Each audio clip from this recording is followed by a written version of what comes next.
Hi, Good evening, folks, and guess who's here? It's Jim O'Connell. And can you believe it? You won't believe this, but we're going to talk about baseball. Now, those of you who know me are probably after falling off the chair onto the floor. You can get back on your chairs, and it's going to be okay. The world won't end. I have with me here an expert, John, Mr. Baseball. I'm very happy to be here with you tonight, John. How are you? My pleasure. My pleasure. Good. So I'm stepping in for a few minutes for the host of this show. Normally is Mr. Hopwood, and he knows something about baseball. So I was on the board of Manchester North Little League back in the day, and my kids played T-ball and Little League ball, and I regret that none of my kids went beyond the Little League. You know, Right. They played Little League, and then they played other sports, and I'm very proud of my kids. They've played lots of different sports, but I was disappointed, especially one of my two boys didn't keep playing. And my daughter Molly, who's about to turn 21, she was like the only girl on her baseball team back in the day when she was like 12. She was on a She was on a baseball team, Little League team? at Little League team, and she was like 10 years old or 11 years old, and you know she was two things. She was able to hit the ball like pretty well, good enough to be in that rotation, and she could run down those bases pretty well too. So I was proud of her little ponytail bobbing out of the back of her helmet as she ran around the bases. That's interesting. But there you go. But anyway, so I was saying, so I came to the United States in 1992, right? And I knew about as much about baseball as most people watching this know about, say, cricket or something, right? They just, Right. I knew it had a bat in it, and someone had mentioned Joe DiMaggio once, and maybe I'd heard the name Babe Ruth, but that was about it, Right. So it came to pass that shortly after I arrived in the United States, I was living in Boston. Kathy and I were living in Charlestown, and some of my friends said, "Do you want to go to a baseball game?" So now my first baseball game, I'm sitting in Fenway Park. Not in a Little League field, not in some dugout out in Hooksett or something. I was in Fenway Park, Right. the center of the universe for many baseball people. But what I found out that very first night was that, with all due respect to my friends, most people don't really know an awful lot about baseball. Like, they understand, there's the mound, there's the pitcher, there's first base, second base, third base, there's the shorts, this is what's going on, that's it. Right. But I'm there because I don't know. I want to ask a question about everything. So we got over those few questions in the first inning. So now I knew what was going on. They were saying, "Oh yeah, it's three strikes and you're out," and and all this, and explaining it. And there was no fix, that the umpire had control of the, and all. So I'm getting. But then when I asked the next set of questions, they're like, "Well, why are they doing this and why are they doing that?" And now my buddies started talking to each other, like, "Wait, by the way, why are they doing that?" And it turns out they didn't really know because they weren't really baseball aficionados. Oh, okay. So what I learned then was that I learned at that game and then continued to learn more. And why I love baseball today is because it's a thinking man's game. It is. It really is. Right? There's more going on in that field. Absolutely. There's no two games the same. It's like a chess match. Yeah, you're right. The two coaches are playing against each other as much as the guys in the outfield. There's defense. There's offense. Right. There's so on any given pitch, right? Do I run? Do I stay?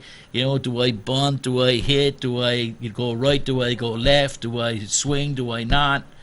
And when they have a runner stealing it, they've got to pick the count where they think right he might go, and they would love a curveball in the dirt Yeah, because yeah. he's more than likely going to be safe. Right. So little things like that. Yeah.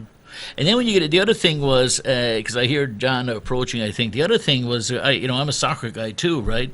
And the other thing I liked about the analogy I found with baseball was that some people who don't know soccer will look at a soccer game where the score is 1-0.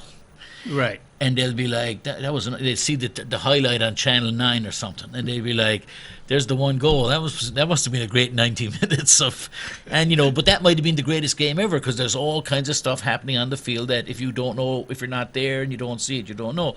Well, the same, and this is why I've explained or said to people who are baseball supporters or likers, some of the best baseball games are going to be 1-0 and 2-0 and 2-1. Oh, absolutely. Right? Absolutely. As opposed to, some of the worst games are the ones that went 15-1, or that's what kind of a game is that? It's all over in the second inning. Yeah. That's a Bronx cheer. That's a Bronx cheer right there. So I love West Coast games because I like to go. I'm getting older, I guess. I like to go home, go into bed. I put on the TV in the living room, in the bedroom. I've got one eye open and one eye closed, and I'm watching a West Coast game about 11 o'clock. I go to sleep. I fall asleep in the third inning. And someone's down by 2, and then I wake up in the fifth, like, oh, okay. And some nights, it gets so exciting. I'm wide awake at midnight, waiting for the bottom of the ninth. So Right. Yeah. So and I'm sure, John, it must have been a lifetime's work. There's a lifetime in learning the game, right? Oh, absolutely. I've been a baseball freak since 1949. Wow. And I know every World Series that happened. And who was in it, who lost it, who won it. Stuff you don't even need to know. Yeah. Yeah, Like I know so about much- the Buckner night. The Buckner night, you must have been a heavily drinking man that night, were you? The night they I lost was in it California, and I was pulling for the Red Sox. I'm a diehard American League fan. I'm a Yankee fan. Yeah. And Yankee fans, for the most part, do not pull for the Red Sox, but I did. I'm an American League fan. Yeah. So, But this is that blew my mind. yeah. Another thing though is like one of the great rivalries in all of sports, right? Red Sox Yankees. Oh, it is. It's probably the greatest rivalry. I heard there was a soccer rivalry, Manchester and someone else. Yeah, Manchester United, Liverpool and stuff. But I agree with you, and I know something about those rivalries in soccer. None of them compare to Red Sox Yankees. Oh, I know. It's in a league of its own. It is. And what's important for fans from both sides is that you couldn't have one without the other. Oh, I know. And Yeah. like for me, I watch baseball and I like baseball, but the worst years are the years when either the Yankees or the Red Sox are lousy. Oh, yes, I Because know. half the joy is gone from the year. Right. Yes. And the best years, and the Red Sox were on the wrong side of it for a long time, and statistically they were on the wrong side. But the best years are when you've got a good Yankees team and a good Red Sox team. I mean, every 2 to 3 weeks you're waiting for that series to come up, and it's knock down, drag out, and fun times, right? Right, exactly. Yeah. It's the Joe Torre days, You see Joe Torre in the dugout, and yeah, you didn't like Joe? I like Joe. He won the 82 Atlanta. He won us a half pennant. My father was a Braves fan since the time of the 1930s. A Braves fan? Yeah, Boston Braves fan. Oh yeah. Sorry, yeah. The Miracle Braves of 1914. I think Mr. Baseball, that was the first team you can actually remember, right? Oh, I remember it. George Stallings. and the Braves won 4-0 over the Philadelphia. Well, how old were you then? Athletics. About I was 4? pre-1. Pre-one. So you were born in 1940. Right. Yeah, right. so I was pre-1 by about how many years? What about stadiums, John? How many like I don't mean know how many were you at, 10 or 50 or 20, but like there's Wrigley Field and Fenway left, right? The two oldest. Yeah, Yes. yeah. Is there any other great fields you were at? Anyone that you miss or think should, like what were the great fields when you were The going to games? Coliseum. Well, I attended baseball games in the Coliseum. The Also- biggest, that's the biggest baseball stadium in history, is it not? Well, If you yes, consider it a it, baseball it stadium. was a temporary stadium. It was, Okay. It was designed for football track. The Coliseum in LA. The Olympics of '32. Oh yeah, yeah. So Who played there? the Dodgers, The LA Dodgers. Dodgers. John. Oh, wait a minute, you're Jim. Yeah, yeah. I'm allowed to ask dumb questions because I'm not. I'm the Jim, dumb- John. Yeah. John, Jim. So you saw games there? Yeah, I did. Yeah, Wow. 1959 Wow.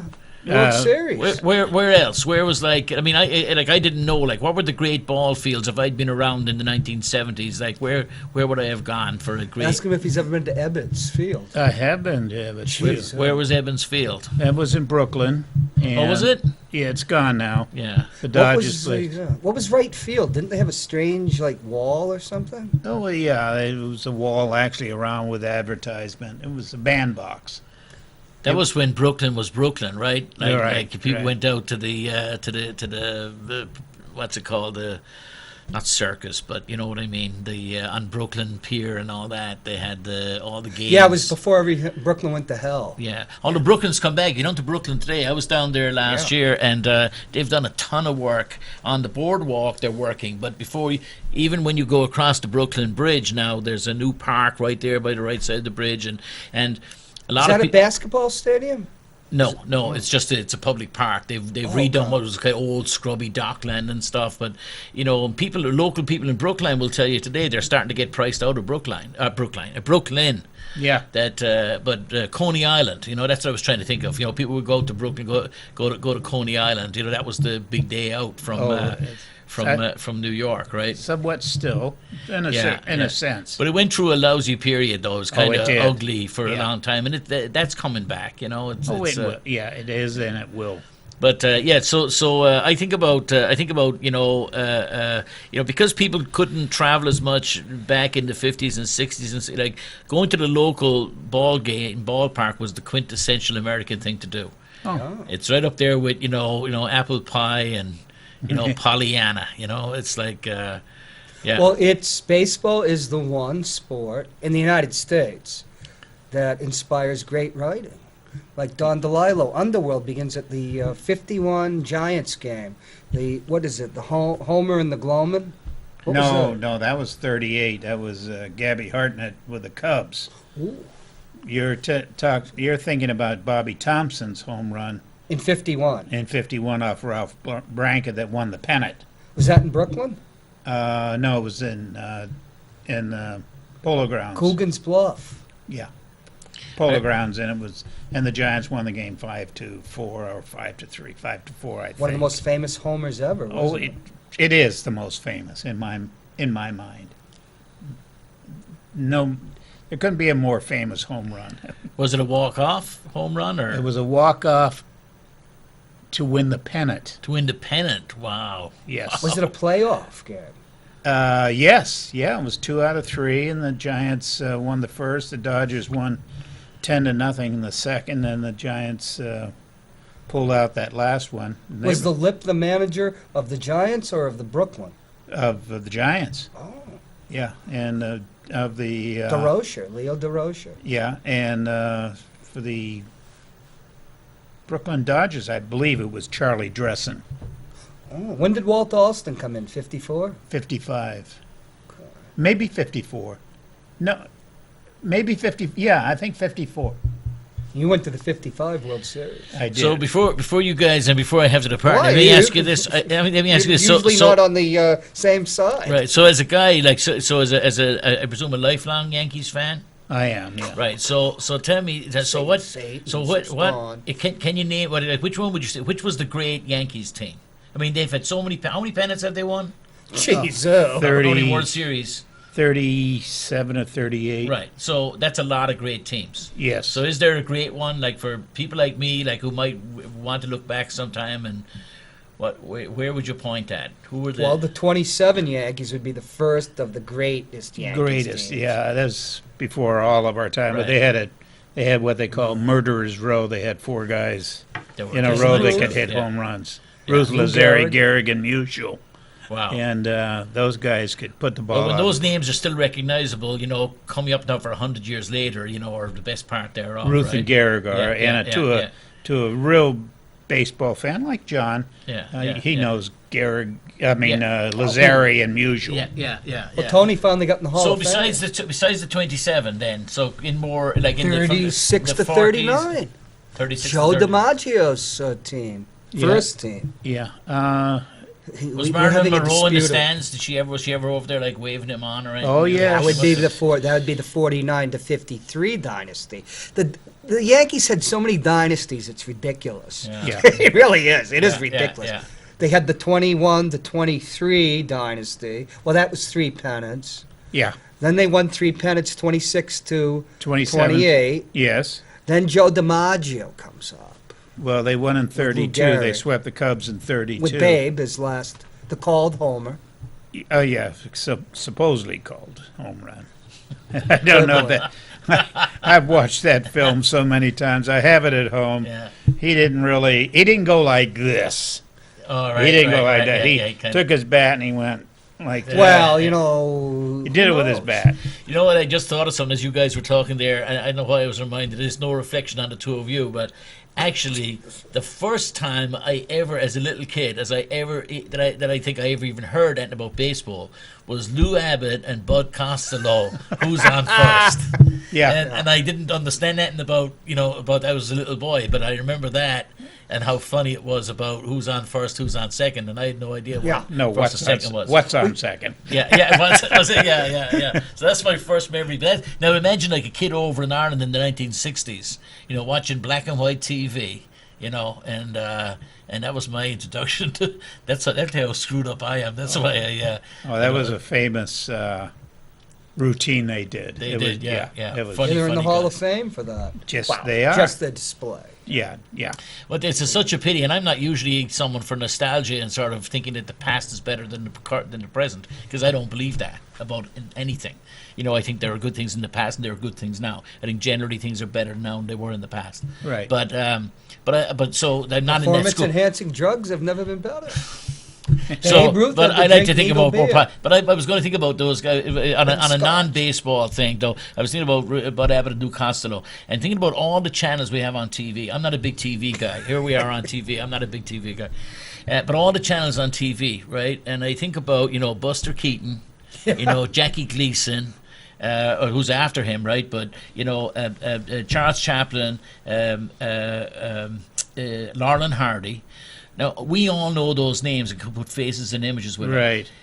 There's none of that's on TV. Like I don't think there's any channel where any of that stuff is on. In the 80s in the BBC, it'd be BBC Three. Yeah, but when they in had the 80s, three, but I'm they talking would be about- showing I'm Charlie talking about today with Chaplin 200 Laurel and some Hardy. channels. Like my TV Right. goes to 1180 No, or there's something. no classic comedy. So my kid, the funny thing is my kids. Harold Lloyd. Harold Lloyd, another one, right? Yep. Like The Fathers of Comedy and all that slapstick, the Keystone Cops and all that stuff. And some of it was really funny. I mean, I think it's still funny today, Right. But it's not on. It's not. So the funny thing is, my kids who are from 15 to 21, what amazes me is that in music they know the Beatles. They Yeah, know, yeah. they go. 4-year-old knows the Beatles. 60s and 70s are it. If you're Right. even today, Dave, but they have no idea about classic American humor, like early TV humor is like. Oh, I know. W.C. Fields. W.C. Fields, yeah, I love that Schnauzer. Jeez. Yeah. So it's such a pity, isn't it, that like there's something lost there because, that'd be like. But you used to go to movies in college towns, movie theaters, revival houses. You'd see W.C. Fields and you'd see Charlie Chaplin, and then they'd bring in. Well, you thought you've seen Chaplin. Let's see Keaton, and we'll see the Yeah. General and all that. He says, well, what about Harold Lloyd? And then when you watch all these movies, 'cause I was in California when they had the revival And they have houses, silent film, Stanford, the San Francisco Bay Area, LA. And the films used to circulate. Then you start noticing something. Everything that you thought, like this was Abbott and Costello, goes back to like silent comedy. Yeah, Laurel and Hardy. Yeah. And Stan Laurel came here with Charlie Chaplin in Carno's comedy troupe. And the other thing, and in those, it all starts like that. I know a guy whose mother was an organ player in a silent movie house because there was no music. an organ player. They used to play the organ. The mighty Wurlitzer. Yeah, the Wurlitzer. Yeah, so they played like so. Then you had Right. to like you went fast when the Keystone Cops were being chased. Exactly. And then right. and then it was when it was really sad and mournful. And when the tramp was like after losing the and the music. City Lights. Yeah, exactly. But I remember anyway. when you see those on the big screen, properly projected at the right speed, Yeah. and with a mighty Wurlitzer, you realize why they're called moving pictures. Oh, Because yeah. you're watching a picture move, because there's no dialogue. But the Wurlitzer had so many of its own sound effects. I remember watching the original King of Kings, 1927, Cecil B. DeMille. And when they pay Judas the silver, the coins are dropping. And you hear, like, there's a sound effect they have, like, ting, ting. And it's so eerie, you know? Yeah. And they had primitive Technicolor, and they for that. And, Yeah. So anyway, it's just it's just there's something lost there, because like I said, I'm not nostalgia for the sake of nostalgia, but when it comes to sports, and I think about baseball, I think about that there's a whole body of history around and gladly we have Wrigley Field and Fenway Park left, and long may they last. There's Right. it's more than just a stadium. There's something bigger. I don't have the words for it, but there's something greater than just. America. It's America. It's Yeah. our history. Yeah. the history. And so a wonderful job has been done in music. We talk about music, the revival of music. We could have lost major pieces of jazz or ragtime or all the different people, but they've all managed to survive. And they're uniquely American. You can't understand the American experience without understanding that great body of American music. And if you want to understand America today, and I don't get all profound, but I'm being a little profound or trying to be. Because to understand America today, you have to understand all of America. So just reading a dry history book gives you something about America, knowing absolutely. about Little Bighorn, or knowing about the Alamo, or knowing about what you learn those things as dry history. Well, Babe Ruth was a metaphor for the Roaring '20s. Right. Yes. Unbridled. How do young people today, and they're required to do so? How do they read F. Scott Fitzgerald, The Great Gatsby? Where and how do you understand all of that if you Meyer don't understand? Fixes the World Series. all of that stuff. You don't understand in baseball and baseball games and That's things in The like the Great Gatsby. circus and all that stuff are all part. They're the quintessential is part of gone. America. Right. Circus is gone. I Yeah, it's remember gone. going to the circus. And it's fine that it's gone because it's great that the Dust Bowl's gone too. I'm very happy about that. The Dust Bowl. And I'm glad that there aren't 500 men with soup bowls standing outside any hall in downtown Boston, waiting for their next meal. And I'm glad that the dockers aren't, losing an arm and a leg a day unloading ships in the docks of. That's why I have no sympathy for the past is great and we all want to live in the past. I do think though we had that it's FDR. important that we understand it. Now we have and to Trump. understand it, my point of understanding is this is why I'm tying it in with baseball and music is because it's real. Like it's not just it's not just something you read in a book and it's musty tasting or smelling. It's real. It's active. It's exciting. It's alive. It's got a taste and a smell and a sound, and you know what I mean. And you walk into Fenway Park or you walk into Wrigley Field. And there might as well be peanuts on the floor already because the smell is there, the music's going. Yeah. I'll tell you one more thing before I depart and let you guys have a reasonable conversation. Just like my first ever baseball game was at Fenway Park. And there are people who give their right hand. Mick? You came into Boston. I came into Boston in there. Just like my grandfather. But the first he didn't go through Ellis This is the Island. gospel truth. The first football game I ever went to. I promise you, this could have been made up, but it's not. The first football game I ever went to was at the old Mile High Stadium in Denver, Colorado. I remember Opening game of the season, 1992. It was the Raiders versus the Broncos. with John Elway, Elway, and I don't remember who. Anyway, it was my first ever football. And now I'd been at Real Madrid in Madrid. You know, I'd been to stadiums in Italy, and I'd been in a ton of stadiums in England. Oh, I'd been at rugby games at Cardiff Arms Park. Yeah. I'd been at Twickenham.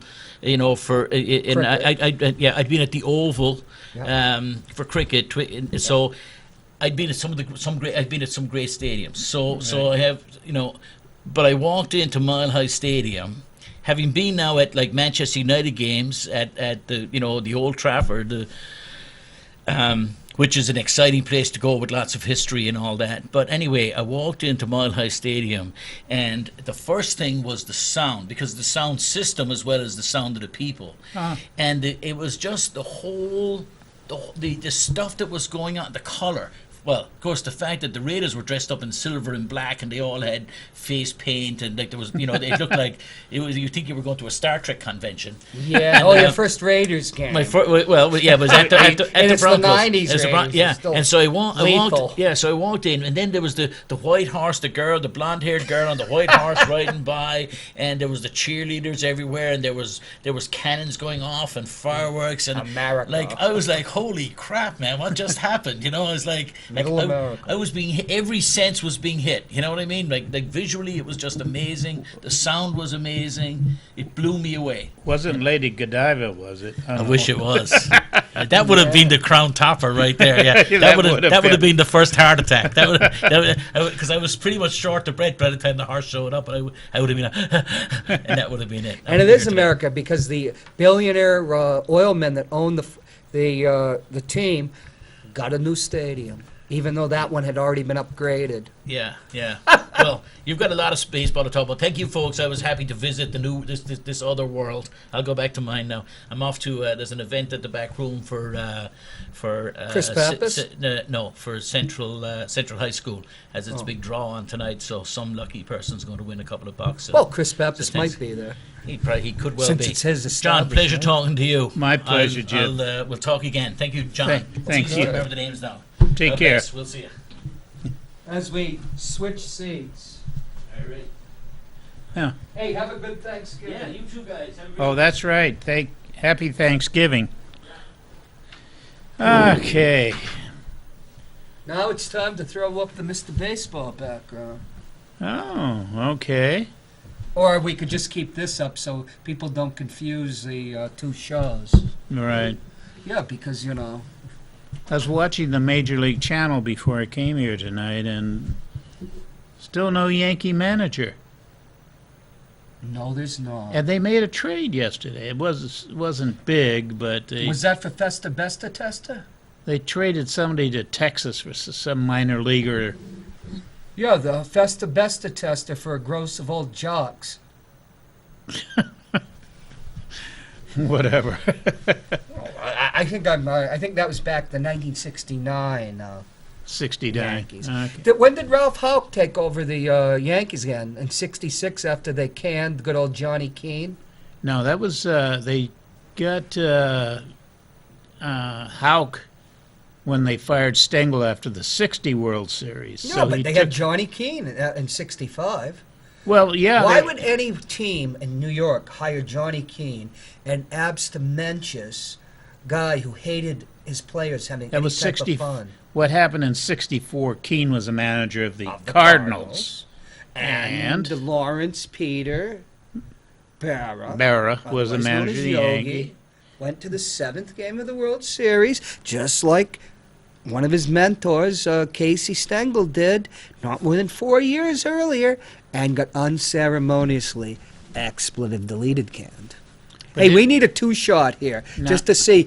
You have to have a two-shot to see Mr. Baseball's eyes as he Eyes? stares daggers at me. Stare daggers, huh? Geez, there is, I don't have the sheet, but we have Ted Williams and Casey Stengel getting inducted into the Hall of Fame. Right. Can you try to bring that up? They- I can't remember what it is. How about M? They also went to the 1960s? Senate committee hearings together with Mantle. I the don't three think of them. Ted Williams was there. Yeah, Ted and Why would Ted Williams be there? He had to testify, but About they were what? laughing at Stengel because Stengel put on a show. But why Stengelese. why would Ted be there? He never talked about anything. And the Red Sox were, well, I guess that's not it. I don't have the thing on me. Whoa. Oh, your cheat sheet? No, I don't. You don't have it, huh? Okay. No, so we won't be able to see Kate, your favorite manager Yeah. and your favorite hitter all time. Charles Dillion, Casey Stengel. I think you need more. We need a two-shot here. A left-handed dentist. You don't have to come in on these close-ups. Let's see. Was that the 1959? Well, tell your we're back to the Mr. Baseball show. Talk to your fans about the two MVPs. Well, Stanton, I believe, deserved it. He hit 59 round trippers. And although I'm a Yankee fan, I honestly feel that Altuve deserved the American League MVP award. My boy Judge came in second. He got 3 first place votes, probably New York writers. And there's a lot to that, MVP. Who did the most for the team?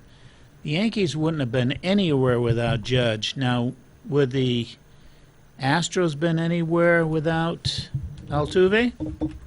Would they have won without Altuve? No, they wouldn't have gone all the way. So, makes him Your boy it makes him valuable. who beat Mr. Ped's record for home runs as a rookie, is now having his shoulder worked on. Isn't that curious? A kid that young having work like that. They're working on me, but I'm 58 years old. Well, When you take Peds, it's the joints that suffer, Mr. Baseball. well, I wonder how long he's been on the juice. yeah, he's not. He couldn't get away with it now. No. Barry Bonds isn't convicted of anything either. No. So, on my way here, I never He listened was to given a 2-week, when the card dealer from Milwaukee was commissioner, they were given 2 to 3 weeks. Right. They knew when it was coming. But that couldn't happen now, could it? There was a sports writer on the radio tonight on my way over here, and he said, "How come Bonds and Clemens aren't in the, aren't?" Because they killed Nominated. Sharon Tate. No, that was Charles Manson. Yeah, that was Charlie. Charlie's not going. Well, and Pete Rose isn't in the Hall of Fame either. No, and What did he do? Did he destroy the Hindenburg or something? Sink the Titanic? gambling, which is a sickness, And it is the number one sin So- in baseball, more than so- taking bets. he never bet on the Reds to lose. Oh, I have- no, he wouldn't do that. Well, When he had a Mafia Capo as his personal bookie, he wouldn't do that. no, I don't know. I don't know about the Don, but Not a Don, a Capo. Yeah. Head of a crew. yeah. That's pretty heavy duty. I always like when Pete went into one of the most notorious tracks in the Midwest, and they just happened to win that superfecta. But of course, they had to hide it. Isn't that something? Yeah. And then Whitey Bulger won the Massachusetts lottery. And at Hollywood Park, remember Hollywood Park? Oh, that very wasn't well. Santa Anita. Yeah. In the 60s, they used to, sometimes they would forget to lock down the pari-mutuel. Hollywood Park is no longer there. Well, They're talking about building a football stadium there now. where is the stadium going to go in L.A.? That's at Prairie in Manchester, and I cannot picture enough room for, Eminent domain. parking and everything. Eminent domain. They'll just take it. Oh, I know. I believe it or not, I served The casino's there. a ton of eminent Poker domain room. in Chavez Ravine. When you were back in the I late 50s, swear- early 60s? I swear to You you- put all those poor Mexicans on the turf. Yeah. Yeah. You have a lot. You're not a Catholic, though, so you're going to have to wait till you get on your knees before God. What's the other term for an eminent domain? Screwed. Well, that's Taking up the old rugged tailpipe. right. Well, at any rate, Folks, it was a what they call a barrio, a Mexican American like slum, and well, it wasn't even a slum. I It was had- just where they lived. I had summons, summons this thick, and I would take them and serve everyone along the line as a doe. Doe 1, Doe 2, Doe 3, if they wouldn't give me their name, or I'd serve, John Weeks as Doe 1, that kind of thing. So, yeah, those people were, They were, didn't deserve to live in. they live were there. screwed. They were screwed. Oh, no, they didn't deserve to live there. The O'Malleys deserved to make $4 million a year back in 1963, 4, 5, and then they wouldn't even give their two-star pitchers $1 million for 3 years. I know. And when it came out, they made $4 million A a year, million- and $2 million just on the parking. That was mostly a big parking lot. Yeah, but you give. I mean, the millions weren't there yet. I think Koufax, They were there pretty quickly. Koufax We're got talking around- about '66 I know. when they held out. They made $4 million a year. O'Malley. Oh, Two or four. I know that. I'm not questioning that. What I'm saying They is, won $1 million for 3 years. but Do you know how many fannies they put in the seats? Oh, Koufax definitely did. And the other guy. Drysdale. Yeah. But You always had Koufax the- ended up with about 135,000. Mr. Baseball always likes to take these dyads. Joe DiMaggio, Ted Williams, Jesus Christ, Sandy Koufax, Yeah. and Don Drysdale, 6'5", Big D. massive blonde hair, Yeah, 25-game winner one year. Went to Fairfax High School. All the commercials, and you always want to take the other guy and just. Yeah. I like Drysdale. I went to the game where he pitched. He went downhill awful quick. Yeah, I went to the game that he beat the Cubs, shut him out, in that streak of 59 and a third of scoreless innings. I should bring that picture in sometime. It's what I love about the picture is it's a picture of Drysdale, but in the background is the scoreboard giving the information about the consecutive inning streak of. That was in '68. Yeah, it was after Koufax. Koufax left after the '66 season. Somebody has Gerard at Large on here. Gerard at large, huh? The no longer on the radio, Rich Gerard. Right, he gave up his show. Willingly. I don't really know him, so. Was he the Jose Altuve of Penardville Radio? Could The be. MVP of Goffstown, New Hampshire Radio. Are there any other radio stations in Goffstown, Penardville? Not to my knowledge. Not even a low wattage sports station. I have no clue. Well, we ought to call them and take over the morning show, do Yeah. a sports show, lots of banter. If people don't mind, that we never get beyond like 1957. I think we get to 59. We're up to 1966. Oh, we're 68 we're at right now. 68. That was. Do we have that picture of Joe and Ted in 1969? So I think that one can be. I think I have 1969 in it. They were both manager and a coach that year. Hey, I can play Casey Stengel. I don't know if we're going to be able to see it. Oh, it's 1958.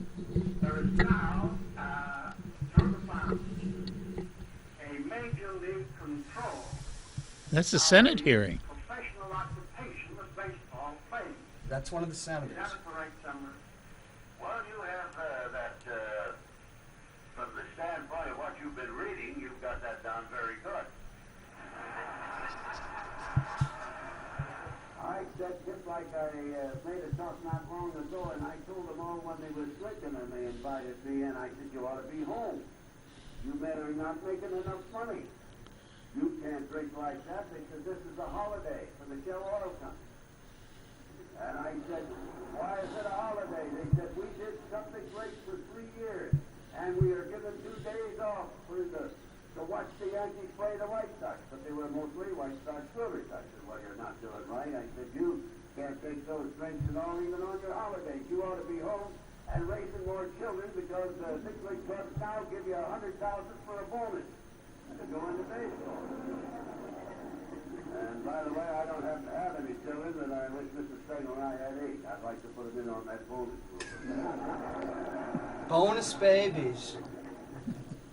Oh, they don't have Mickey Mantle where he comes on and says, I agree with everything Casey said. Right.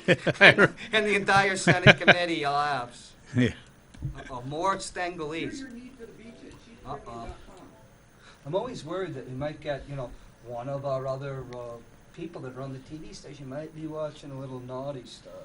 Ah, Yeah, you never know what they're doing, You see some of them peering at the screen. right. Yeah. Or they look directly over at that, Oh, Look yeah. at the, oh, we don't have the thing? Oh, yeah, it does. Look at camera, not here. If you watch the Chris Herbert show, folks, he's always staring at that. It makes him look like he's in the audience. There's nobody here, though. Right. I think Kirsten took a powder.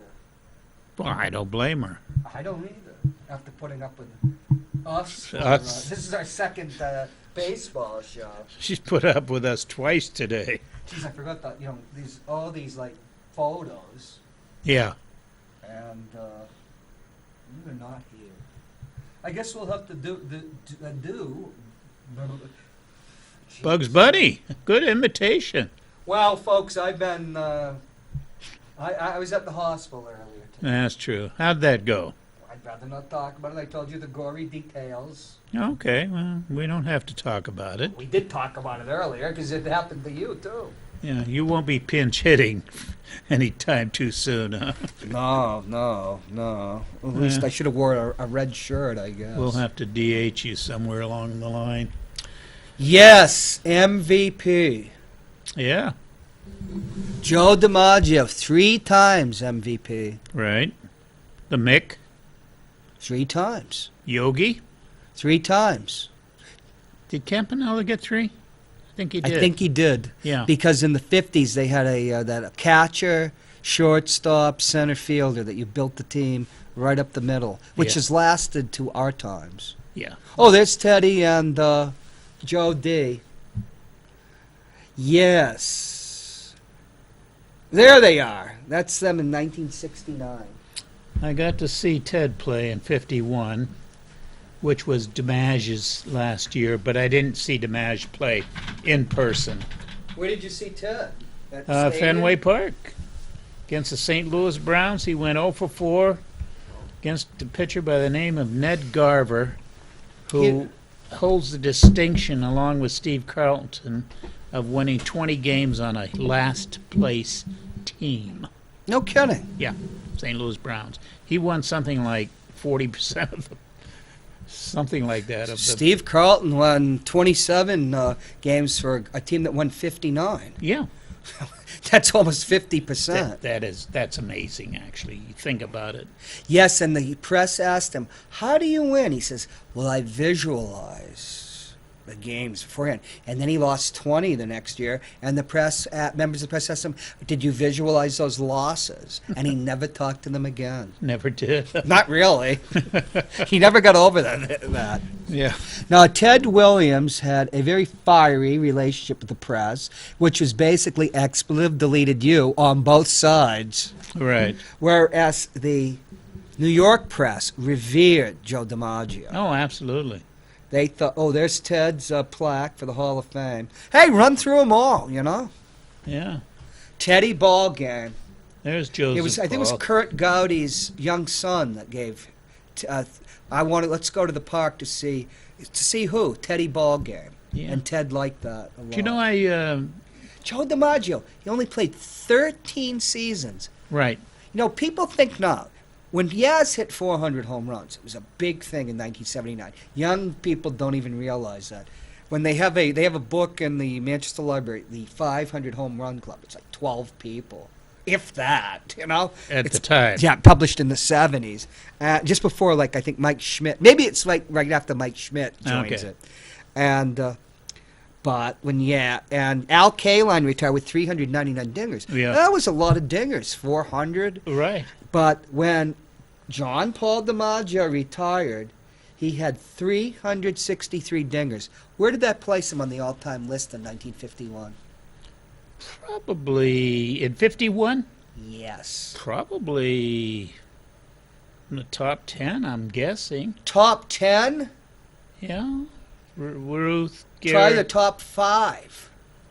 Okay, wait a Ru- minute. Ruth. Ruth, 714. Gehrig. Not Gehrig. The double X.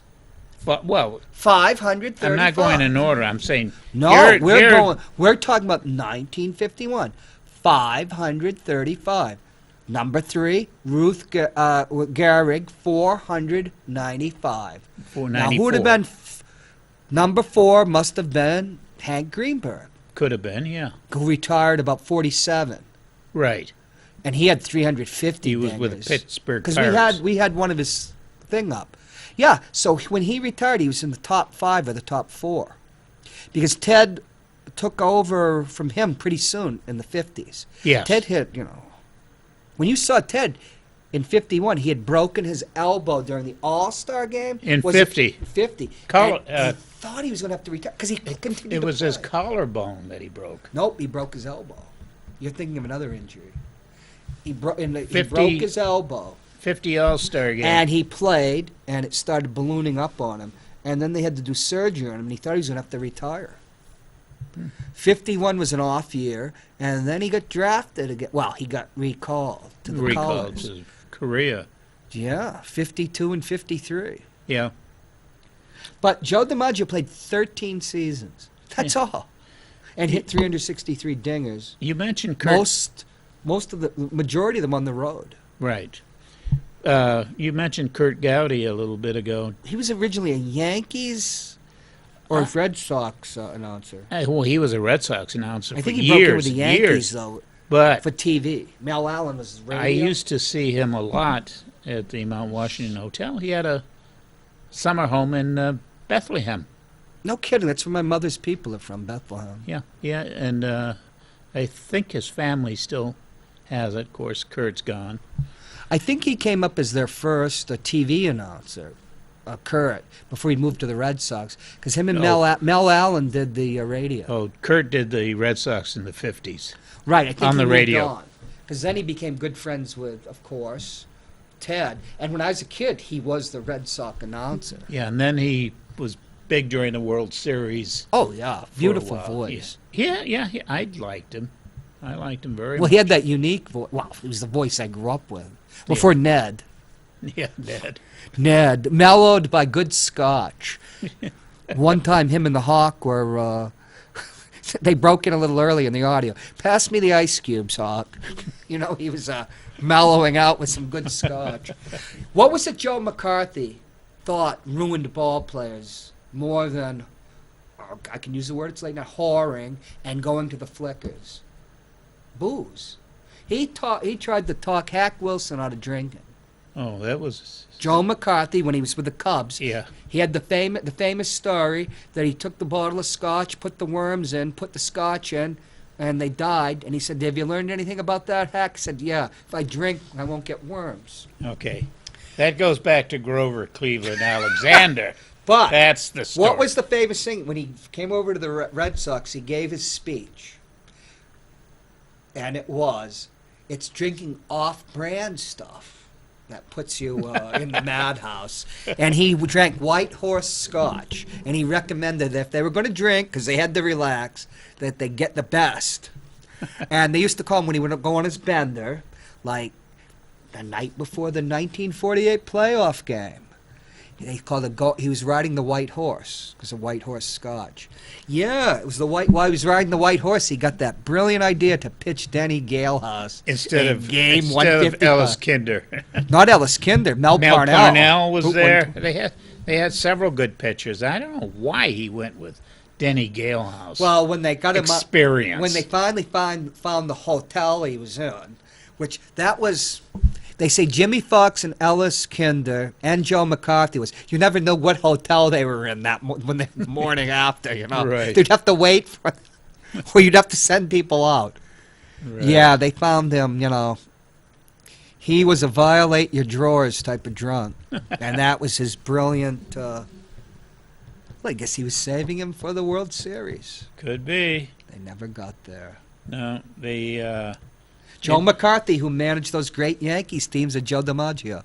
Yeah. And they all loved Joe McCarthy, all the Yankees. Ted Williams said he was the greatest manager he ever played for. Well, he was a great manager, Hall of Fame manager. Yeah. He protected them, and he would not allow the press or the owners to touch them.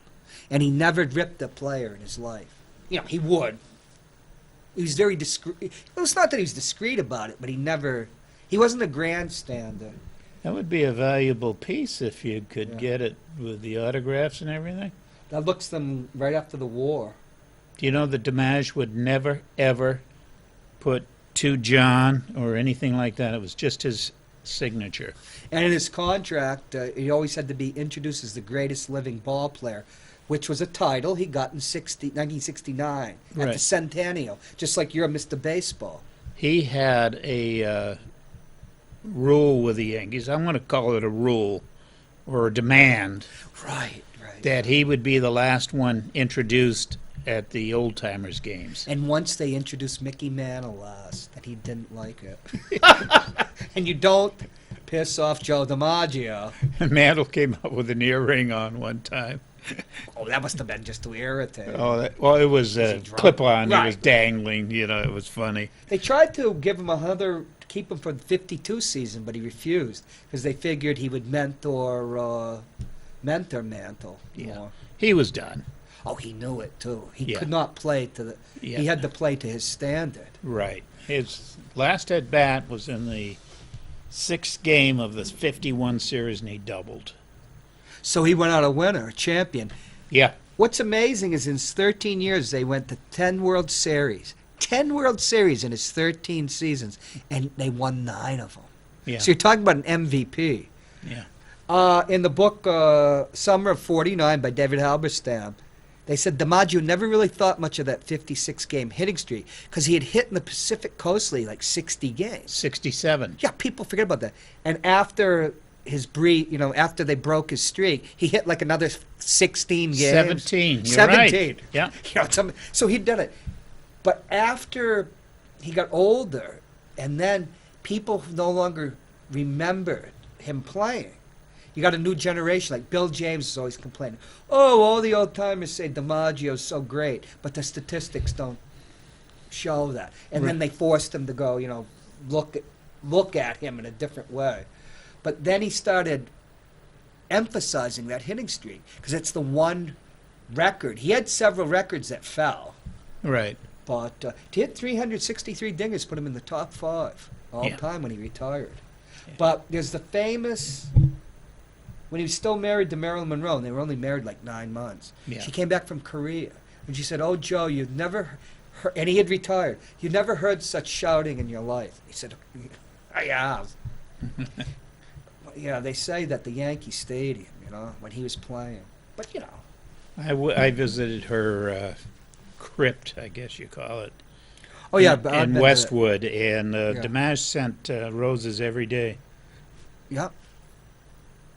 Oh, yeah. to her. So he was. Well, we had a thing about him once in Mantle in the Yankees, and it showed the day of her funeral. And he's in tears. Oh yeah.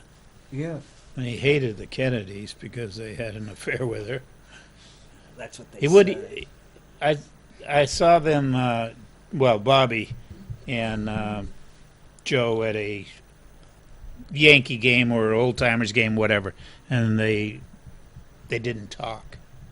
Yeah, Gay Talese, the famous writer, journalist, wrote about that. But, who knows if that's true or not. Norman Mailer really went with that in 1973 when they gave him $1 million to write a book on Marilyn Monroe. And I remember him being on 60 Minutes and Mike Walsh just, they'd known each other for years. Just, "Come on, Norman." He says, "You don't believe it?" And it's like, he's probably made it up. Yeah. But Yeah, someday they'll, who knows? Yeah. DiMaggio, the great DiMaggio. What an outfielder.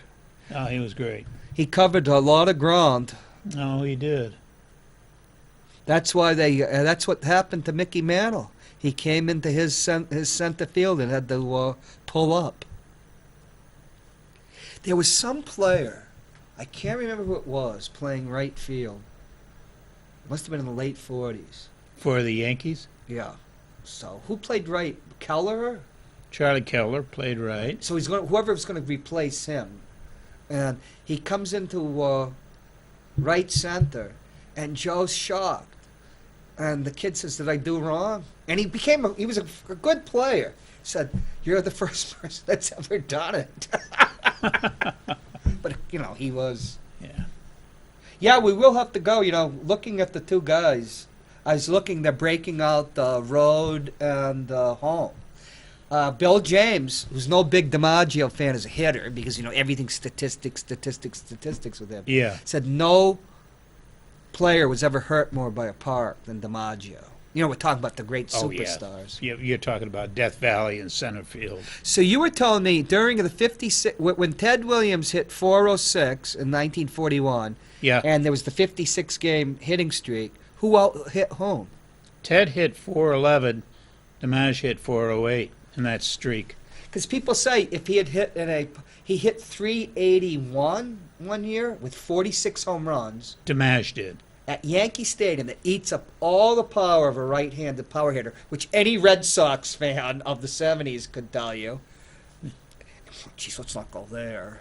But And he could have hit 400. yeah, DiMaggio never had He could have hit 55 dingers. DiMaggio never had more than 25 home runs in Yankee Stadium in a season. Yeah, it's amazing how that park. And But Alex Rodriguez broke that. But I was wrong. Look, Ted Williams did out-hit him on the road. At the Yeah. height of their career.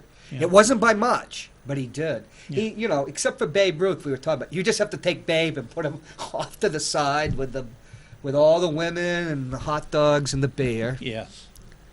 I think Ruth hit 345, Ted 344. Do you know that but Babe Ruth hit to all fields with power, and he was punished too by that Yeah. Oh, because he hit everywhere. Oh, absolutely. He would be sent. Casey Stengel talks about him hitting a rocket in the old Polo Grounds to center field. And it was 500 some odd feet. Oh, And he's trying to get back on it. I'm not sure if it has to be a World Series, right? Yeah. It's just like, geez. Then he says he hits one. They said they never saw a ball go so far, in the 20s. I went to a game at the Polo Grounds, and everybody exited through that center field. Everybody, both teams. Fans. Now, what did Stengel do that nobody had ever done before in the World Series? Well, he hit the first home run in Yankee Stadium. And didn't he hit the first to hit 2 home runs in a World Series game? I don't know if he hit 2 in a game, but I know he hit 2 in a series. I think it was a record, and everybody was aghast because Yeah. he wasn't a power hitter. And then he was they would insult him, and he'd get thumbed the nose. Ted Williams used to give fans the finger. Oh. Spit at them. Spit at them is right, yeah. Ted. That's when Yawkey fined him. $5,000, which Yeah. is like 50 grand. Hey, I guess we got to wrap it up. Do you have anything to say to? I don't think you're going to be going to the Billy's Sports Bar tonight, are you? I don't know. But we can go. Yeah, Why not? yeah. We can watch Manch. We can have them put on Manch Talk with Tammy Simmons. Manch Talk. Yes, Tammy has run 10 times for office, and she's only won twice. Yeah, they're going to put that on. She's the Mendoza line of Manchester politicians. They're going to put that right on the volume at Billy's. Bye, folks. We got 5 seconds.